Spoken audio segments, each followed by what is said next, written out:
Hi යාළුවනේ කොහොමද ඉතින් ඔයාලට ඉතින් මං අද ඔයගොල්ලන්ට ගෙනාවේ මගේ වැඩ පහසු කරගන්න විදිය ගැන තමා මේ වීඩියෝ එකේ තියෙන්නේ. ඉතින් මම එළවලු ගෙනාවම දැන් මේ බෝංචිනේ මම කරන්නේ බෝංචි වල තියෙන ওই නූල් ටික හොඳට ඇරලා ඒක හොඳට හොදලා වතුර බේරෙන්න තියනවා.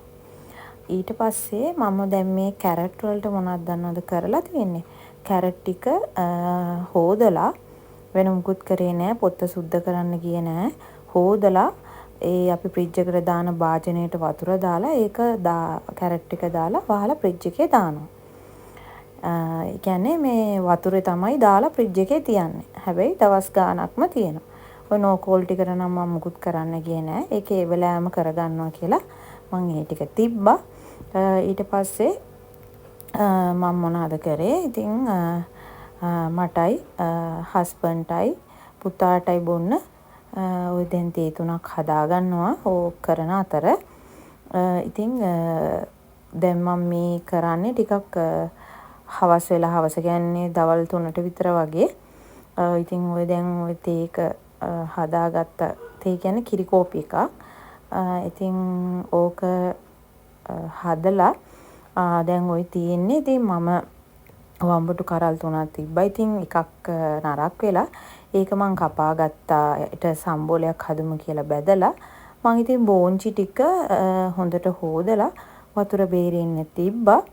ඉතින් දැන් ඒක වතුර බේරෙන්න තියලා මම දැන් ওই තේක පුන්න යන්නේ. ඉතින් ඊට කලින් මේ නට්ස් වගේක් තිබ්බා. ඒක කන්න හදන්නේ. ඉතින් මේ දෙන්නාට නම් තේ එපා කිව්වා. ඉතින් ඒගොල්ලන්ට දුන්නා මේ ටික කන්න. අපිත් කෑවා. ඉතින් අර විදියට මම වම්බටු ටික කපා ගත්තේ මේ අපේ ගෙදර කවුරුත් වම්බටු මේ කන්නේ නැහැ. මම විතරයි කන්නේ. මම ඒක බැදලා සම්බෝලයක් හදා ගන්නවා කියලා හිතාගත්තා. ඉතින් වම්බටු කරල් 2යි තිබ්බේ.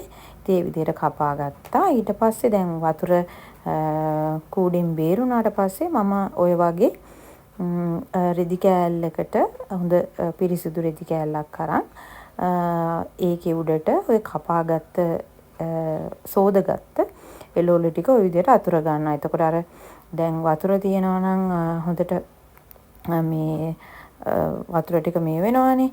ඊට පස්සේ මම කරන්නේ ඉතින් ඔය හොඳට වතුර ටික මේ වුණාට පස්සේ බොක්ස් එකට දාගන්නවා. ඉතින් මේ ඔය මට ගෝවා නම් පොඩි කෑල්ලයි තිබ්බේ. කලින් දාසේ ඉතින් මම ගෝවා ඉව්වනේ. ඉතින් ওই ටික ඉතින් මොන හරි එකක් එක තෙල් දාගන්නත් පුළුවන්. නැත්නම් ওই සුප් එකකට වගේ උණ වෙනවනේ. ඉතින් 250ක් වගේ තමයි තිබ්බේ ගෝවා නම්. ඉතින් ওই ටික ඉතින් ගෝවා ටිකත් ඒ විදියට කරගත්තා. දැන් ওই තියෙන්නේ ওই විදියට මම බොක්ස් වලට මේ දැන් වතුර ටිකක්වත් නැහැ. බොක්ස් වලට දාලා මේ ෆ්‍රිජ් එකේ දාගන්න යන්නේ. හැබැයි මම ඔතන ওই වෙලාවේ කරලා නැහැ. ඔයගොල්ලෝ ටිෂුස් තියනවා නම් ඕක උඩින් වහන්න කලින් ටිෂු එකක් දාන්න. එතකොට අර ෆ්‍රිජ් එකේ දැම්මම වතුර උනනවනේ. එතකොට අර ටිෂු එකට ඒ වතුර ටික උනා ගන්නවා. ඒ නිසා දැන් ඔය මංගාවන දැන් ප්ලාස්ටික් භාජන තමයි තියෙන්නේ. වීදුරු භාජන වලට දානවා නම් ගොඩක් හොඳයි. මම ඉතින් භාජන ටිකක් ගන්න තමයි ඉන්නේ. ඉතින් දැන්ට තියෙන එකට එහෙම දාගන්නවා. මම දැන් එළවලු ඒ විදියට කරාට පස්සේ ඒ ටික ෆ්‍රිජ් එකට දාලා දැන් මස් ටික හොඳට හොදගෙන මස් වලත් ඔය දැන් අඬු ටික වෙනම ගත්තා. අනිත් ටික වෙනම ගත්තා. ඉතින් මම මේකට හොඳට ලුණු ඇඹුල් කියන්නේ හොඳ අපි දාන ස්පයිසිස් ටික හොඳට අල්ලන්න ඕන නිසා ඔය විදියට කපා ගන්නවා. මොකද මම මේක හෙට බදින්න ගන්නවා. ඉතින් මම මේ විදියට මස් ටික හොඳට හොදලා අර විදියට කපාගෙන ගම්බිරිස් එතකොට ලුණු මිරිස් කුඩු එහෙම දාගෙන තෙල් චුට්ටකුත් දාගෙන හොඳට අනා ගන්නවා. අනාගෙන ඊට පස්සේ මම කරන්නේ ඒක දැන් කියන්නේ අපි කල් තියා ගන්නනේ. කියන්නේ දැන් අපි මස් ගෙනාවම ওই විදියට අපිට මේ සෝදලා විතරක් නෙමෙයි ওই විදියට මේ 3-5 දාලත් මේ අත ගාලා තිබ්බම අපිට එහෙම අරගෙන ඒක මේ උයන්න හරි පහසුයි. ඉතින් මම ওই විදියට මේ හිට ගන්න නිසා තමයි ওই ටික බදින්න නිසා. ඉතින් ওই විදියට හොඳට මේ මික්ස් කරගෙන ඊට පස්සේ ওই විදියට බොක්ස් එකට මේ අඬු ටික දාගන්නවා.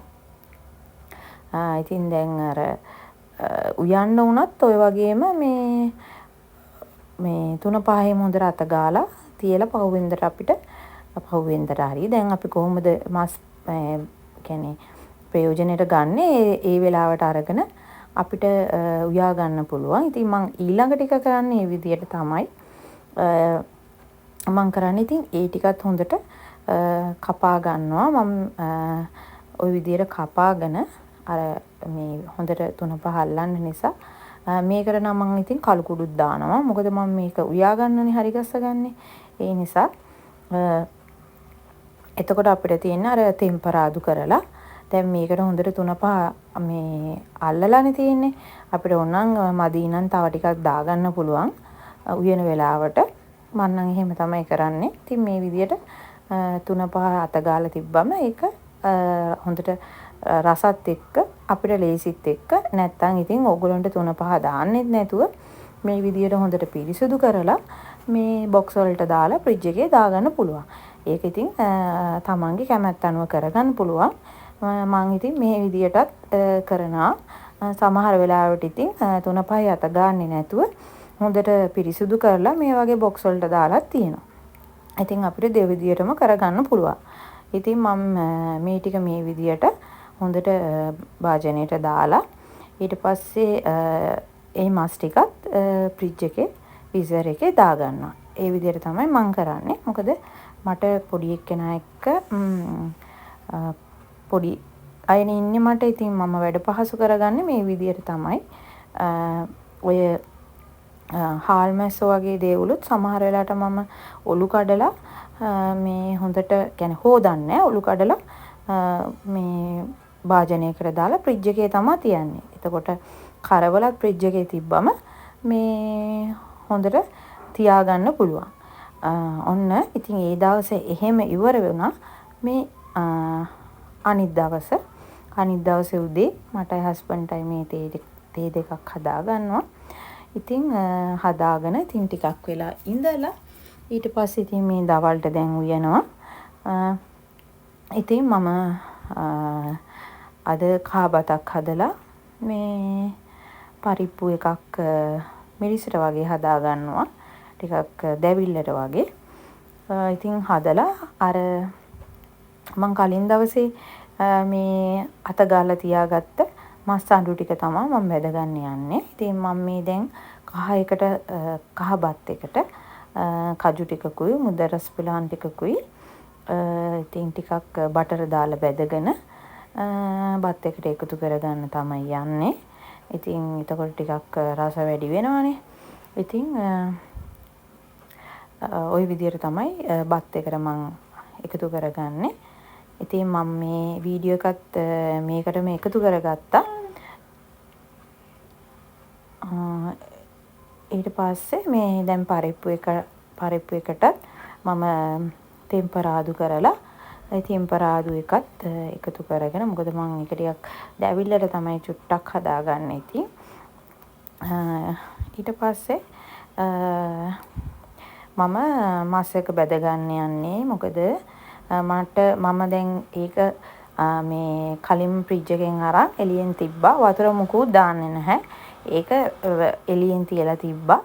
ඊට පස්සේ දැන් අර හොඳට 3-5 අල්ලලානේ තියෙන්නේ. දැන් ওই විදිහට තෙල් ටිකක් දාලා ඔය මම දැන් බෙද ගන්නවා. ඉතින් ඔයගොන්ට පේනවා ඇති මේ 3-5 හොඳට මාස් එකට අල්ලලා තියෙන්නේ.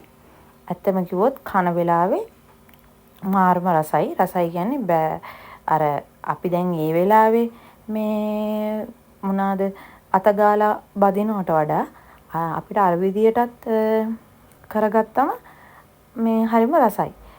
ඉතින් මේ මගේ දේ ඔයගොල්ලන්ට පුළුවන් ඉතින් කල් තියාගන්න වෙනමත් අර විදියට කරගන්න.